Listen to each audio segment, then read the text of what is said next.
भारत में 14 मार्च यानी शुक्रवार के दिन होली मनाई जा रही है और इसी दिन चंद्र ग्रहण भी लग रहा है। चंद्र ग्रहण यानी कि लूनर एक्लिप्स जिसे इंग्लिश में कहते हैं, न सिर्फ खगोलीय घटना है बल्कि इसका अत्यंत धार्मिक महत्व भी होता है। चंद्र ग्रहण एक खगोलीय घटना है जिसमें पृथ्वी, सूर्य और चंद्रमा के बीच में आ जाती है, जिससे कि पृथ्वी का छाया चंद्रमा पर पड़ता है और ग्रहण लग जाता है। चंद्र ग्रहण तब लगता है जब सूर्य और पृथ्वी और चंद्रमा एक सीधे रेखा में होते हैं। चंद्र ग्रहण 3 प्रकार के होते हैं: पूर्ण चंद्र ग्रहण, आंशिक चंद्र ग्रहण और अपछाया चंद्र ग्रहण। 14 मार्च को लगने वाला चंद्र ग्रहण किस तरह का होगा, कहां से दिखेगा और भारत में इसका सूतक काल मान्य होगा या फिर नहीं, चलिए आपको हम बताते हैं। ग्रहण के दौरान किन बातों का ध्यान भी रखना है, ये भी बहुत जरूरी है, इसके बारे में भी हम आपको बताएंगे। होली के दिन साल का पहला चंद्र ग्रहण लगने जा रहा है। ये चंद्र ग्रहण 14 मार्च को लगेगा। ये पूर्ण चंद्र ग्रहण होने वाला है और जिसे हम ब्लड मून भी कहते हैं।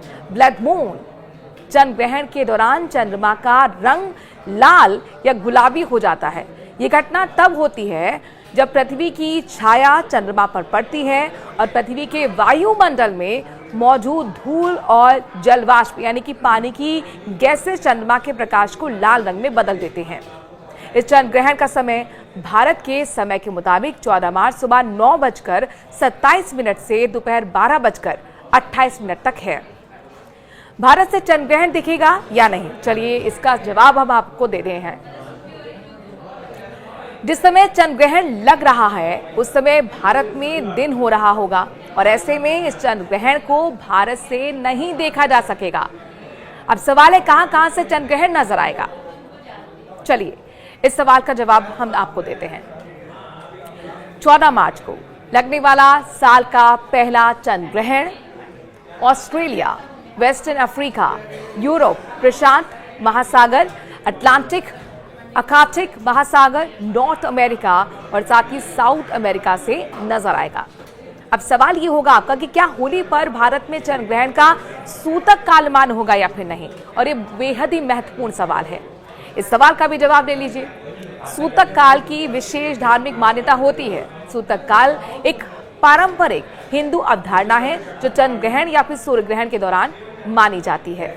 मान्यता के मुताबिक सूतक काल की अवधि यानी कि जो उसका टाइम है आमतौर पर ग्रहण की शुरुआत से लेकर ग्रहण की समाप्ति तक ही होती है। इसके अलावा कहा यह भी जाता है कि सूतक काल ग्रहण लगने से 9 घंटे पहले शुरू हो जाता है। सूतक काल को अशुभ समय माना जाता है और इसीलिए सूतक काल के दौरान भोजन तक नहीं किया जाता है, पूजा पाठ या धार्मिक कार्य नहीं किए जाते हैं। गर्भवती महिलाओं को लेकर भी कहा जाता है कि वो घर से बाहर ना निकलें, उनके लिए मनाही होती है। होली पर लगने वाले इस चंद्र ग्रहण का सूतक काल भारत में मान्य होगा या नहीं, चलिए ये आपको बताएं। दरअसल ऐसा इसलिए क्योंकि चंद्र ग्रहण को भारत से नहीं देखा जा सकेगा और इसीलिए भारत के अंदर सूतक काल मान्य नहीं होगा।